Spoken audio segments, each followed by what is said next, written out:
To come through on your word, it allows the guys that you're leading, male or female, to be able to say, okay, we can follow this person because he won't let us down. You know, for me, as the leader of our franchise and the leader of my household and the leader of so many, you know, different things, I think it's the confidence, but it's also you practicing what you preach. I'm not a guy who just talks about it. I actually go out and do it as well, from a basketball perspective or from a leadership perspective with my kids and my foundation. You know, we have a promise initiative where they promise me that they will go to school, they will listen to their teachers, they'll be great to their classmates, and I promise them that I will continue to be a great role model, a father figure for them, and not let those guys down. So I take that responsibility, and I don't just talk about it, I actually do it as well. So when you're able to come through on your word, it allows the guys that you're leading, male or female, to be able to say, okay, we can follow this person because he won't let us down. No matter if it's going good or bad. You know, every day is not a bed of roses. We understand that, and you have to be able to handle adversity as well. When you were 9 or 10 years old, you were walking around one entire summer on your hands because it was something you were working on. When you commit to something, man, you commit to it. Unless you were walking upstairs, you were walking around the entire house on your hands. Yeah, I'm obsessive compulsive, you know, like when I want to obtain something, I become completely obsessed about it. Your mom also tells a story about you being at home and seeing on a commercial or on a television show a Hulk Hogan doll. And you stood up on the couch, you're 9 or 10 years old, and you said with enough conviction to give your mom chills that someday there's going to be a George St. Pierre doll. And you knew that as a kid, and she said, I believed him, because that's how much he was definitive about that. Yeah, I was a big WWE wrestling fan, you know. I used to play with all these dolls, you know. And yeah, I said that to my mom because I was very like I had a lot of doubt in my mind, but I knew that I was going to the extreme to obtain what I wanted to. I was like, that's part of my OCD, you know? You realize along the way, or once you've won something, or once you've made a lot of money, it's like, if you don't enjoy the journey, that moment is so fleeting. It's gone in a second. And if you don't have the inner mindset of loving yourself, of loving who you are, of loving what you do, of wanting to make an impact, of wanting to help others, of wanting to improve someone else's life, like that, it's honestly the most empty feeling if you think that's the only thing. And I remember I had this moment.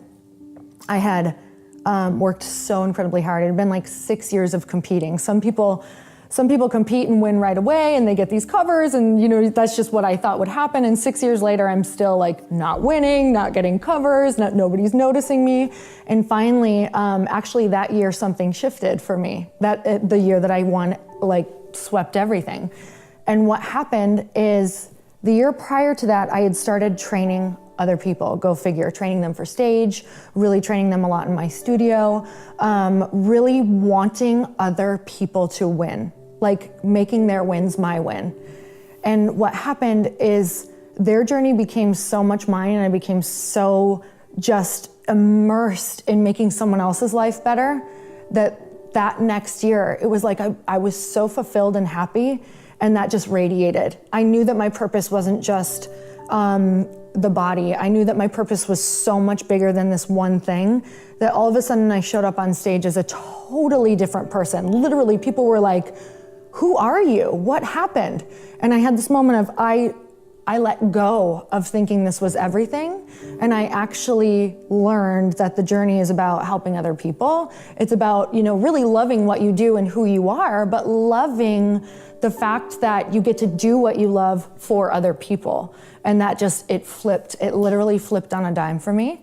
And that was a moment of, wow, it's never about the titles. Those things are amazing, don't get me wrong, I love them, I'm not gonna lie. But if you don't do both, if you don't use them or use them as a platform for something, they're gonna be really empty because they're just a moment. Well, I think impossible is not a fact, it's an opinion.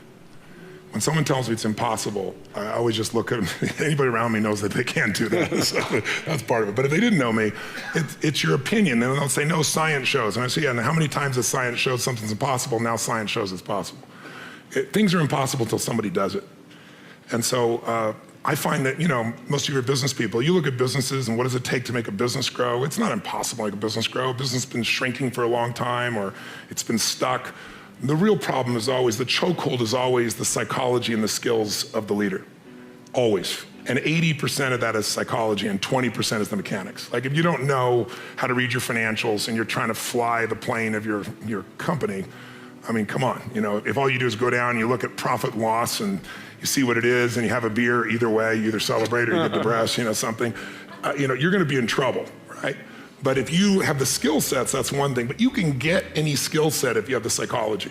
And anytime a business is not growing, it is not because it's impossible. It's because they aren't innovating, and they're not innovating because they're believing it's impossible. I mean, if we all know what does it take to transform, and obviously help people, it takes 3 things to create a breakthrough in anything, in your personal life, in your business, anywhere. You need a strategy. But that's not the first place you should look, and it's the first place all of us look. Me too.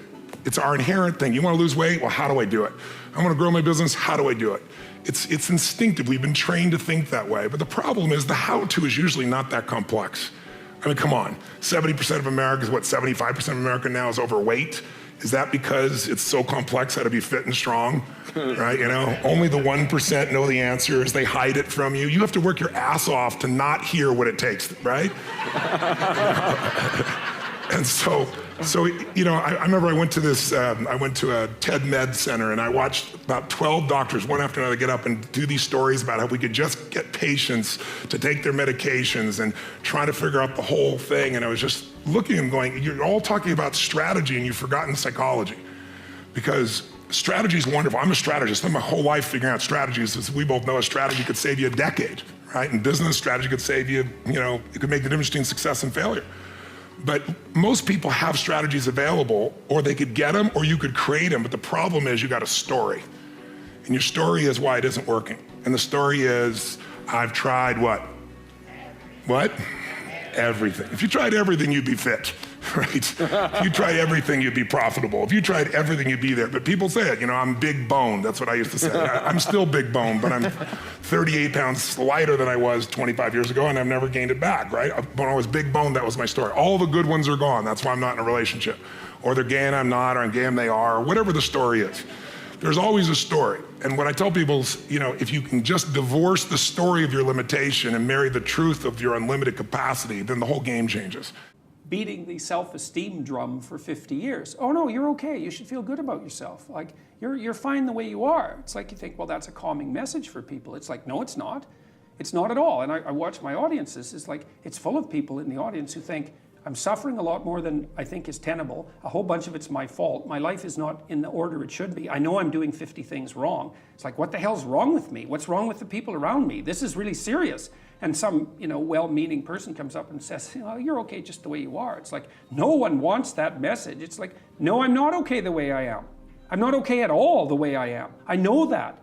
And so, when I'm speaking when I'm speaking now, I say to people, well, you're nowhere near what you could be. That's the positive message. It's like, yeah, you're a mess, but you don't have to stay that way. If you're a mess, you know it, obviously. You're suffering away like so much you can barely tolerate it. It's like, that's okay. You can do something about it. And that's the thing that turns the lights on. It's like, you could do something about it. It's like, oh. I started studying people that did more. Not people that didn't do more, not people that said do less, not people that said, hey, don't be satisfied or be satisfied, not people that said, hey, be grateful for what you have. I started studying people that said and had done more, that you can do more. That's who I listen to today. I listen to the people, my friends in my life, the people I listen to, the people I talk to, the people that I follow on Facebook or YouTube or Instagram. I don't follow everybody. I follow the people that say, you can do more, dude. I follow the people that say, I am doing more. I follow the people that are actually doing something on this planet to make a difference for the better.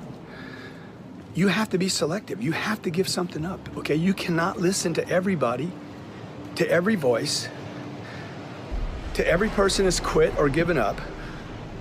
you got to make a decision. If you have that little voice inside of you that says you can do more, you have to give attention to that voice, and you got to feed it with those that support that idea that you can do more.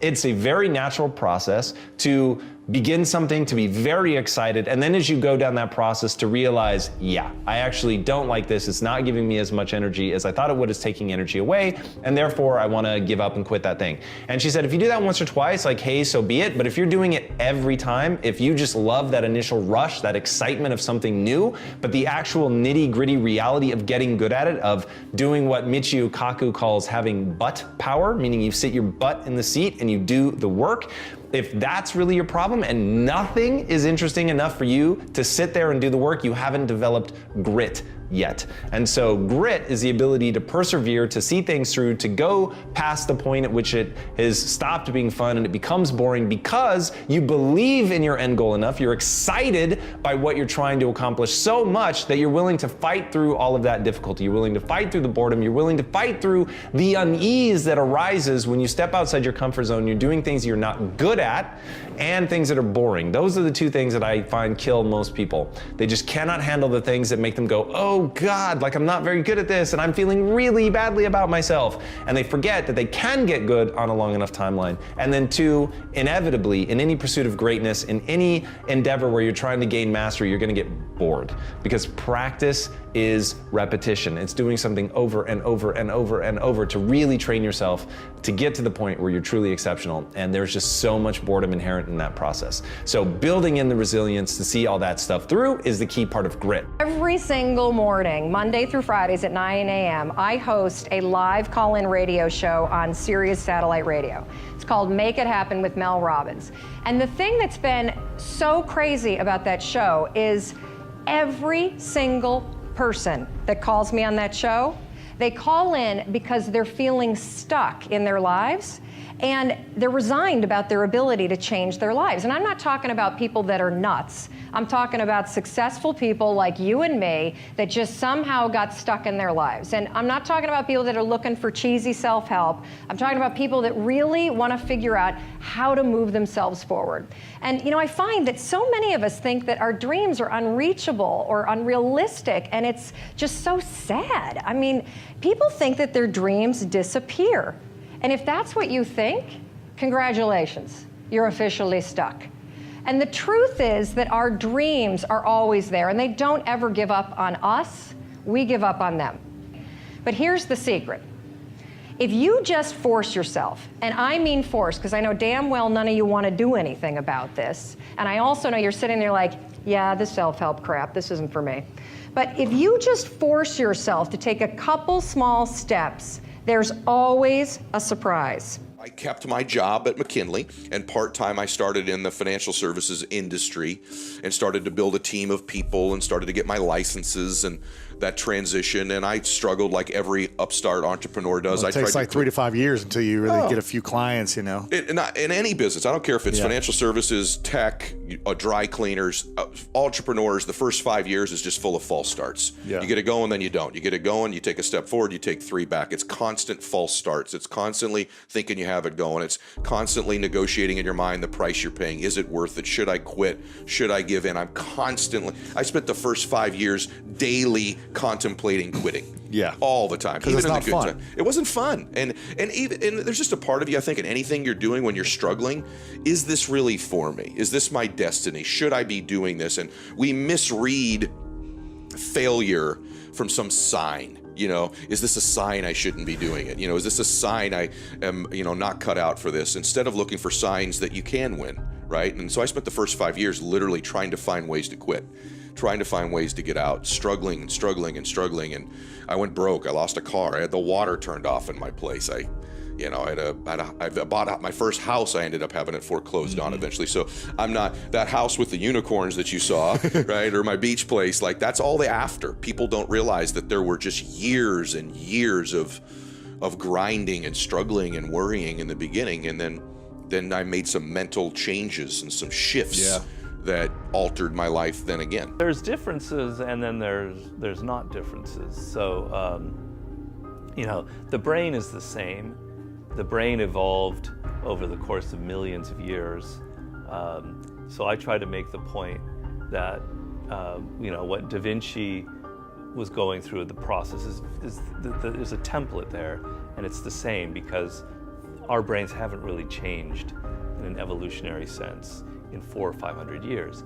On the other hand, the circumstances are different, and people now live in a world where there's many more distractions, so it's harder to do that kind of focus that I was mentioning. So in some ways it's a little bit harder, and the people that I've interviewed are really good at shutting out all of the distractions of the world. That's sort of what separates them. Every single one of them. Paul Graham, you know Paul Graham? Paul doesn't have a smartphone. He doesn't spend time on the internet. He's extremely focused. The woman Yoki Matsuoka, she does all of her writing with a pen and paper. She's not sitting there day in and day out on the computer checking her Facebook or Twitter page or whatever. I could go through all of them that way. Steve Jobs is sort of the ultimate icon of mastery of our era. And he said the only thing that's differentiated me from everyone else was my level of focus. I could take a problem and I could focus on it and burrow into it, and everybody else was so distracted. He knew how to close his door, get away from his wife, his kids, everyone, and just focus.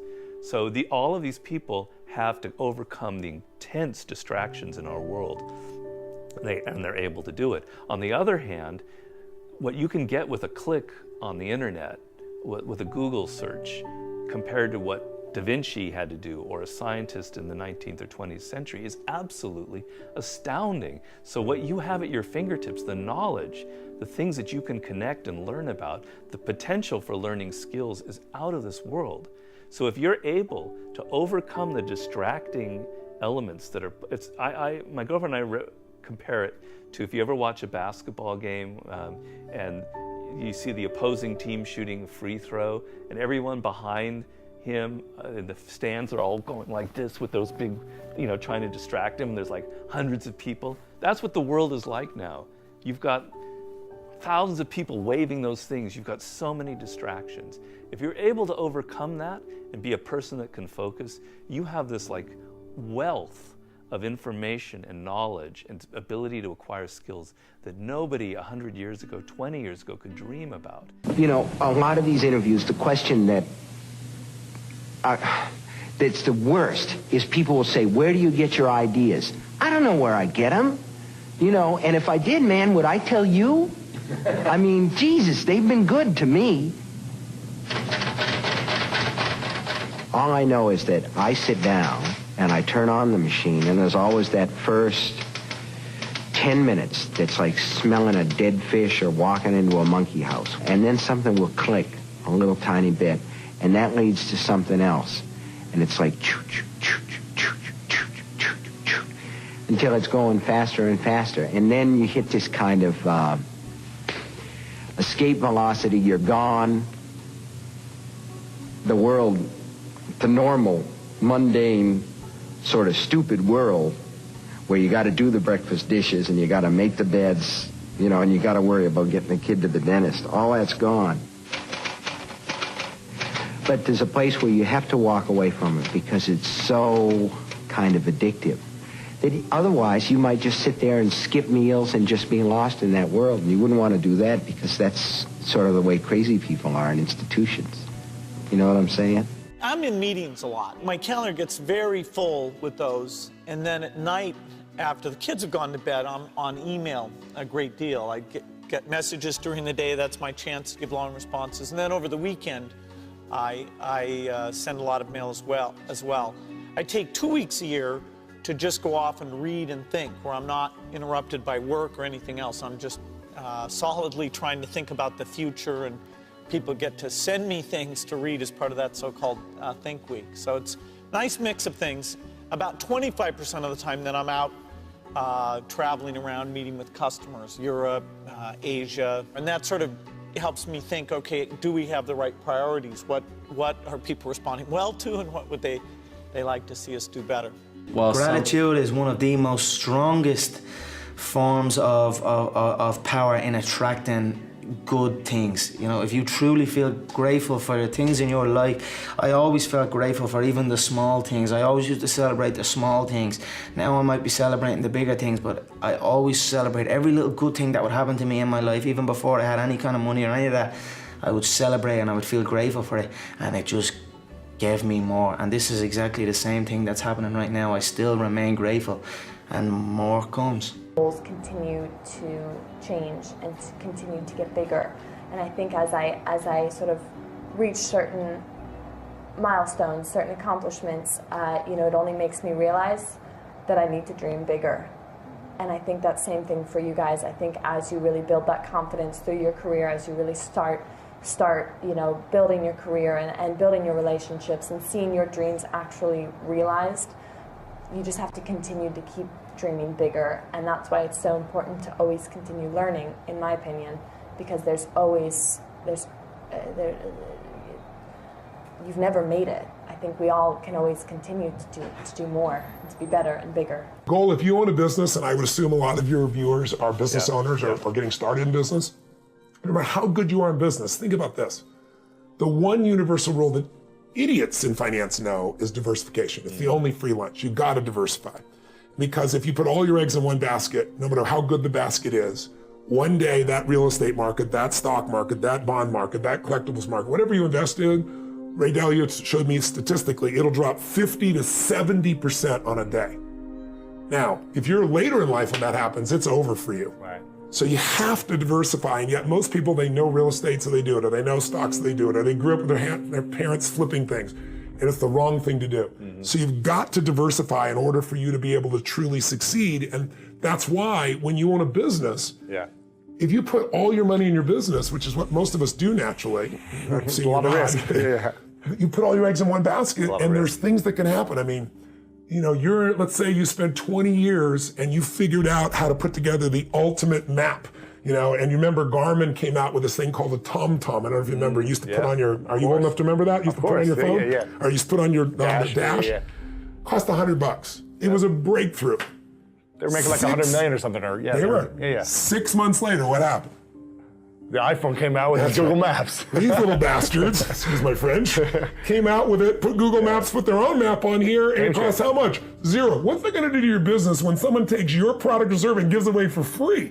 So I always tell people, competition happens, technology happens. What you must do is have a second business with no moving parts, no people, no time. Maybe it takes you 3 days a year for 2 or 3 hours after you've read the book. You put it in place and you measure it 2 or 3 times a year. That's it.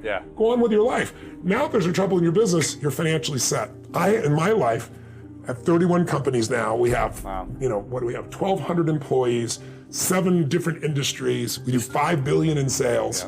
I mean, that used to be, you know, me and my seminar business. It's grown geometrically. But with all those moving parts, the only way I've been able to succeed is because I've taken every one of those businesses and I've diversified my assets so that when things were in trouble, I still had enough economics to take care of myself and keep the business going. So everybody needs to create a money machine that works while you sleep, that doesn't have moving parts, and that's what this is really about. I don't know, there's a lot of negativity to some degree, a lot of grind. It just kind of feels like the grind a little bit. So I just kind of felt like it wasn't a space that I wanted to be in as much anymore. Like I want to be in a happy space where I'm just doing things that bring me joy. And it wasn't doing that as much, or I was noticing it. I was noticing I was missing that or wanting it more. I think that's really what it comes from, is growing as a person and realizing, I think everybody's afraid to take chances and do something new in their life because they're identified a certain way, or they'll be judged if they don't do it, or judged if they do something different. And who are they now? And are they crazy? And what are they thinking? And, you know, it's just life. Just do things that make you happy. I do think that and it's not just in sport, but with other things, I do believe that the more you repeat certain things, whether it is writing, working on your, you know, whether it's cursive letters or whatever it is, like when you work on something and you keep doing it over and over, it's inevitable that it will get better. And by that, you're creating this feeling of repetition, which leads to discipline. Like, you know, you can do it over and over again. And that's one of my first coaches, Robert Lansdorp, who I speak about in the book. Like, that was his philosophy, is I would take a lesson from him, and his philosophy was just hitting and grinding, and it wasn't about patterns or anything, which, you know, I could get from somebody else. But what he gave me is that feeling that I could hit the ball from any part of the court and feel like I could do it with closed eyes and make it and know exactly where it's going. And for me, it started at a young age. Like, my mom would like make me memorize this Russian literature that I did not appreciate at 5 years old. It was very difficult, and I didn't know what it meant, but I would do it, and I would memorize it, and then I would feel that I accomplished something. I don't know why, I don't know, but the repetition led me to this discipline, and I think that helps with mindset. It's all in the mindset. When you get up in the morning, you do what you normally do. I would eventually say a lot of you here probably turn on your cell phones, your computers, and what's the latest email, what's the latest text that comes in. You start your day off like that. That's your mindset. Try this. Get up in the morning, do whatever you have to do. Don't turn the computer on. Don't turn the TV on. Go right back to bed again. Either lay there or sit there and just bring the universe to you. Here's how you do it. You just be. It's virtually impossible when you first do it because 1,000 thoughts come through your head. We're human beings. So what you do is you're sitting in bed, look at the wall, look at the off TV set, look at the ceiling, look at the door, look at something in the room that gets your attention, and just look at it and just be for a couple of minutes. Not 10 minutes, not 20 minutes, not 2 days, just be. When your mind wanders, find another spot in the room to look at so you're back in present time, even for a couple of minutes. Now go about your day. Don't think about what you're gonna do. For that split few minutes, you're now becoming part of a universe, which is also part of global thinking. Oscar, how did you go from being my assistant to a famous big-time movie producer? Just by never taking no for an answer and following, believing I could do anything, which I learned in the Nice Dad studio. All right. Seriously, this guy would just, over and over again, I'd never seen anything like it. He would just say, "You're smart, figure it out. You're smart, figure it out. You're smart, figure it out. I don't care how long it takes, just make it beautiful." And that sounded a little weird at the time because you're used to working at a restaurant or being a landscaper. But it was actually really empowering, and it took me a while to figure that out. And the more movies I made, the more I realized it didn't matter. It kind of applies to everything. Do not cast pearls before swine. And what that means is that if people are not listening to you, stop talking to them.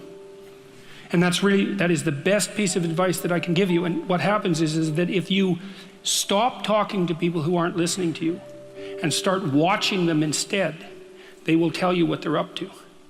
But so if you have things to say them, but you find people that will listen, talk to them. The ones who aren't listening, pull back. Because you're devaluing what you have to say by offering it to an audience that does nothing but reject it. And that's a good guideline to life in general. So pull back. Too many of you in here have ego around your time when it's the only thing you got. So the reason I always know is because I work. Because I work. I try things, I test, I DM you back, I tweet, I work. So when you're in shit, you taste it. And when you've done it for 20 years, you see patterns. Facebook's still underpriced. You just can't target 22 to 25-year-old African-American fans of football because other people are doing that too now. It's just like Google. Early on, you could just target soccer. One word, 5 cents a click. I did it. Wine. But then I had to put, at the end of the game, now I got to put 2013, Heller Sellers, Zinfandel, like long tail. Real estate. If you're right about London, look, this is my favorite. Do you understand that somebody once bought this building for $1? Somebody bought the land we're on for $1 once. That happened. It's a long time ago. How do you know? You're a practitioner. The reason I do is how I learn. You got to put out, all of you are like, well, I can't do podcasting and Facebook and Twitter. Oh, but I can vlog, but I can't. Why? If you want it so bad. My thing is why? If you want it so bad, why can't, if you want to have a media company around Caribbean food culture, why can't you? You know what I want to see? I want to see all your minutes. I want to see all your minutes. I want to give you D-Rock for today. I want to watch you from the moment you wake up to the moment you go to sleep. Let me promise you something. You're going to get exposed. So that's why Daily V happened. Because you guys, like a lot of you didn't know me before Daily V. How many people knew me before Daily V? Well, not bad, right? You got to really know me post Daily V. You heard hard work and hustle before, you were confused. And I've been doing that shit every day for 20 years. Fail early, fail often, fail forward. You know, it's always a little bit frustrating to me when people have a negative relationship with failure. Failure is a massive part of being able to be successful. You have to get comfortable with failure. You have to actually seek failure. Failure is where all of the lessons are. You know, when you go to the gym and you work out, you're actually seeking failure. You want to take your muscles to the point where you get to failure, because that's where the adaptation is. That's where growth is. Successful people fail a lot. They fail a whole lot more than they succeed, but they extract the lessons from the failure and they use that, the energy, and they use the wisdom to come around to the next phase of success. You gotta take a shot. You have to live at the edge of your capabilities. You gotta live where you're almost certain you're gonna fail. That's the reason for practice. Practice is controlled failure. You're getting to your limit, getting to your limit, getting to your limit. You can't lift that, you can't do that, until you get to the point that all of a sudden your body makes the adjustment and then you can do it. Failure actually helps you to recognize the areas where you need to evolve. So fail early, fail often, fail forward. I hear a lot of guys saying right now, like, hey, only do the things you want to do. Dude, I do stuff I don't want to do every single day, okay? So I don't know who these people are that don't do the things they don't want to do. Maybe they were given a business or something, but I'm going to tell you something, man. If you don't do the things you don't want to do, you're not going to grow your business. You won't keep your business. I'm telling you, you have to be willing to do. You got to be so obsessed that you don't care. See, an obsessed person doesn't care if they have to clean a toilet. You know, yep. An obsessed person doesn't care if they don't like that activity, but they have to do it. You're obsessed, you're in it, you do it anyway, no matter what. I remember my mom told me one day, she's like, you know, Grant, I love you just the way you are. Because I'm telling her about all these dreams I have as a child, right? Yeah. And I was reminded when my sister told me like 30 years later, you know, Grant, you've done a lot. We love you just the way you are. And I'm like, dude, I wonder how many times I've been told that. You know, wow. and the fact is, so what they love me just the way I am? I don't. I don't love me just the way I am, which opens up to this whole field of people that's like, just love yourself the way you are. Look, if you're broke, you're not living on purpose, you don't like your job, you can't get away from your job, dude. If you're stuck in a house you don't like, why would you want to love that?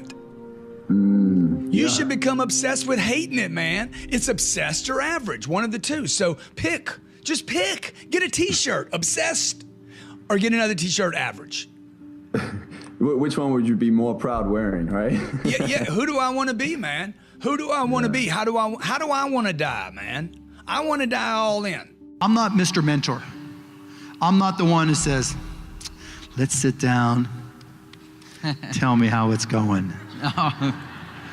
I'm gonna tell you exactly how I am.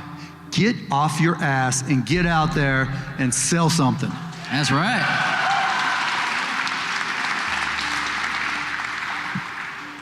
I mean, I've never been okay, I need a mentor. You know, a lot of people look for mentors thinking they're gonna tell me the shortcut. Mark, will you be my mentor? You know the way. And they think I'm gonna go, ooh, and like, convey some magics. Here's the dust, go, go, go. It doesn't work that way. I still grind, I love to grind. If you're competing in one of my businesses, I'm gonna kick your ass because I'm gonna outgrind you, right? That's what being an entrepreneur is. You've got to get out there and do the work. So when it comes to how do you learn, right? Because that's the question, how do I learn this stuff? Man, everybody has got to go through that process. right? I read I'm in the tech business, I'm in the media business, the entertainment business. I've got to try to prepare myself for all the Shark Tank businesses. I read 3 hours plus a day, right? Well, everybody else is getting a suntan, or even when I'm getting a suntan, I'm online or I've got books, I'm reading all I can. If you want to make progress in things, I think that the best analytical framework for understanding the future is physics. I'd recommend studying the thinking process around physics, like not the equations. I mean, the equations certainly they're helpful, but the way of thinking in physics is it's the best framework for understanding things that are counterintuitive. And you know, always taking the position that you are to some degree wrong, and your goal is to be less wrong over time. I think one of the biggest mistakes people generally make, and I'm guilty of it too, is wishful thinking. You know, like you want something to be true, even if it isn't true. And so you ignore the things that, you ignore the real truth because of what you want to be true. This is a very difficult trap to avoid. And like I said, it's certainly one that I find myself in having problems with. But if you just take that approach of you're always to some degree wrong, and your goal is to be less wrong, and solicit critical feedback, particularly from friends. Like particularly friends, if somebody loves you, they want the best for you. They don't want to tell you the bad things. So you have to ask them, you know, and say, really, I really do want to know. and then they'll tell you. Well, there's a ton of failures along the way, that's for sure. Like I said, as I said, for SpaceX, the first 3 launches failed. And we're just barely able to scrape together enough parts and money to do the 4th launch. If that 4th launch had failed, we would have been dead. So multiple failures along the way. I tried very hard to get the right expertise in for SpaceX. I tried hard to find a great chief engineer for the rocket, but the good chief engineers wouldn't join, and the bad ones, well, there was no point in hiring them. So I ended up being chief engineer of the rocket. So if I could have found somebody better, then we would have maybe had less than 3 failures. How do I get over my block of I am never good enough, especially when my significant other has high expectations but does not support me in reaching those expectations? Okay, so we have 2 issues. So first of all, getting over your block of I'm not good enough. For me, the thing that absolutely destroyed all of that is my unflagging belief in one simple thing. I can learn anything. So I may not be good at that thing now. I may really not be good enough. Like when I think about building a studio to rival Disney, I'm not good enough yet. There's a huge chasm in skill set between me and Bob Iger and being able to do that. I fully understand that. And I have to do something different, which is founders create all the energy, whereas Bob Iger came in they've been in business for like 75 years or something by the time he came along. So it is a really intriguing skill set to be able to both build and create something, scale it, and then run it once it's big. So I know full well that I am not yet the person that I need to be in order to do that. And so my time and energy is spent in building that skill set. So I don't freak out over the fact that I'm not good enough. That's very easy for me to admit. I instead spend my time thinking about how do I acquire those skills in order to actually become good enough. So don't let your self-worth be tied up in that notion of good enough. Humans are the ultimate adaptation machine. From that, I derive my sort of high-level sense of worth that, hey, every human being has worth because they're an ultimate adaptation machine and they can become anything they want. That's just really cool and amazing. And then also, I just am deeply compassionate for the human condition. So, yeah, regardless of where people fall on that path of actually executing against that potential, I get it, man. Being a human is both beautiful, amazing, all this potential, and it's really hard. So have compassion for yourself, which I think is incredibly important, and know that this is hard. And then believe that you can become anything that you set your mind to. And then just be honest with yourself. You don't have to want to be the greatest in the world. So whether you let somebody else apply those high standards to you or not is completely your choice. Just remember, it's a choice. And you're not great because you can't be. You're not great because you haven't applied yourself to that. So that is the key. For me, like understanding that my life is an exact reflection of my choices is entirely liberating. So remember, your life is an exact reflection of your choices. If you want a different result, you simply need to make a different choice. You know, I've heard a lot of experts say that fear isn't real. That is such a bunch of baloney. Fear is so real. In fact, there are probably things that you're afraid of doing right now in your life, in your relationships, at work.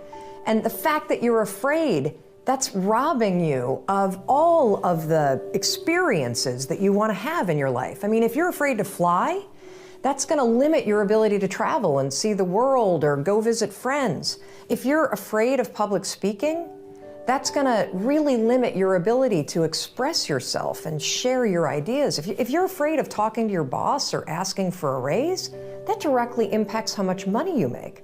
Or what if you are dreaming of starting a business, or you've already started a new business, but you're afraid to talk to people and you're afraid to share your business with people? I mean, fear is something that stops us all. And that's why I'm here to talk to you, because it doesn't have to.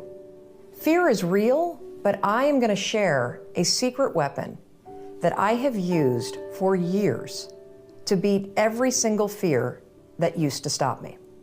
Now, first, before we get into this secret weapon, I just want to cover a few facts about fear, what it is, what it isn't, and some things that you may not know about fear. So first thing, fear is a physical state in your body that is exactly the same as excitement. Let me say that again. Fear and excitement are the exact same physical state.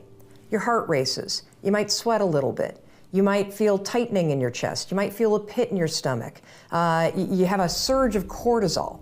It's basically the way that your body goes into a hyper-aware state because it's readying for action. Now, what's the difference between fear and excitement? Really simple.